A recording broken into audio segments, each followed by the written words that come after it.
ছাত্রদল নেতা জোবায়েদ হত্যা চাঞ্চল্যকর তথ্য দিল পুলিশ। জগন্নাথ বিশ্ববিদ্যালয়ের শিক্ষার্থী ও শাখা ছাত্রদলের আহ্বায়ক কমিটির সদস্য জোবায়েদ হোসেনকে হত্যার দায় প্রাথমিকভাবে স্বীকার করেছেন ওই ছাত্রী ও মাহির রহমান।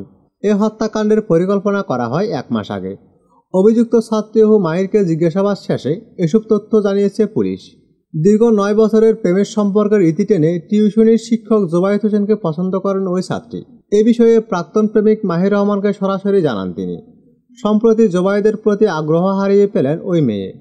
এরপরই গত 25 সেপ্টেম্বর তিনি ও মাহির একই সঙ্গে জোবায়েদকে হত্যার পরিকল্পনা করেন।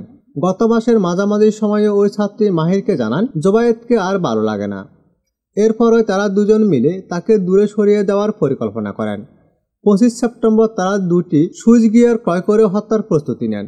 পরিকল্পনা ছিল 2 দিক থেকে আক্রমণ করে জোবায়েদকে হত্যা করা। পরিকল্পনা অনুযায়ী রোববার 19 অক্টোবর সন্ধ্যার আগে টিউশনিতে যাওয়ার সময় আরমানি টোলার নূরবক্স রোডের রোশন বিলের নিচে জোবায়েদকে ছুরিকাঘাত করে হত্যা করেন মাহির। এ সময় তার সঙ্গে ছিল বন্ধু পারদিন আহমেদ আইলান। জোবায়েদের অবস্থান সহ সার্বিক বিষয়ে সহযোগিতা করেন ওই ছাত্রী।